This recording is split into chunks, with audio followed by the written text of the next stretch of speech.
Всем привет! Вы на канале Imbrain, и в этом видео я расскажу вам про бюджетную звуковую карту с AliExpress. Погнали! Карта заказана с AliExpress за 1500 рублей. Доставка заняла довольно долгое время, это 40 дней.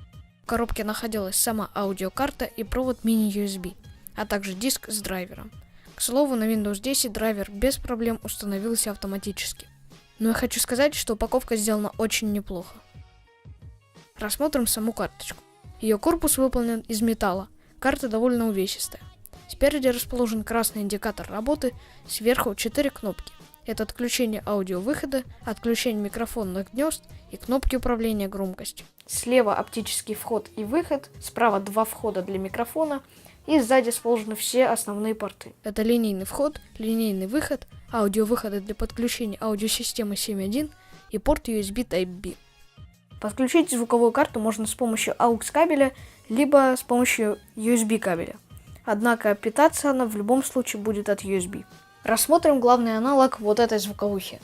Это аудиокарта примерно за 600 рублей.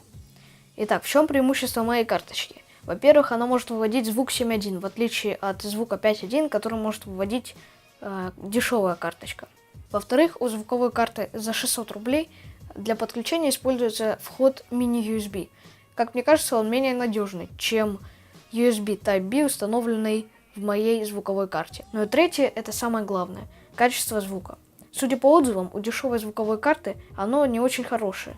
А вот у этой звуковой карты отзывы вполне неплохие. Но единственный плюс, который я нашел в дешевой аудиокарте, это ее цена, которая почти в 2,5 раза меньше, чем цена данной звуковой карты. Самое время поговорить о качестве звука. Конечно, звук это дело субъективное, поэтому я расскажу о своих личных ощущениях. Качество звука мне очень понравилось. Звук четкий, насыщенный, объемный, но, как мне кажется, слишком громкий. Как по мне, всех частот достаточно. Звук я слушал и в колонках, и в 3 разных парах наушников. Везде звук мне понравился, за исключением колонок, но это уже вина не звуковой карты, а, понятное дело, колонок. Я не аудиофил, в звуке совершенно не разбираюсь, но, как мне кажется, те, кто хотят получить действительно очень качественный звук, будут выбирать карты, относящиеся к совершенно другой ценовой категории. А вот тест микрофона я с легкостью могу провести.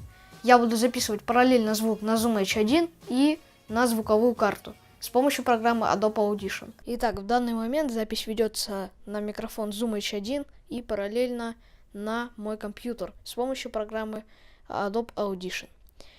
Итак, сейчас вы слышите звук с Zoom H1, Adobe Audition с помощью звуковой карты.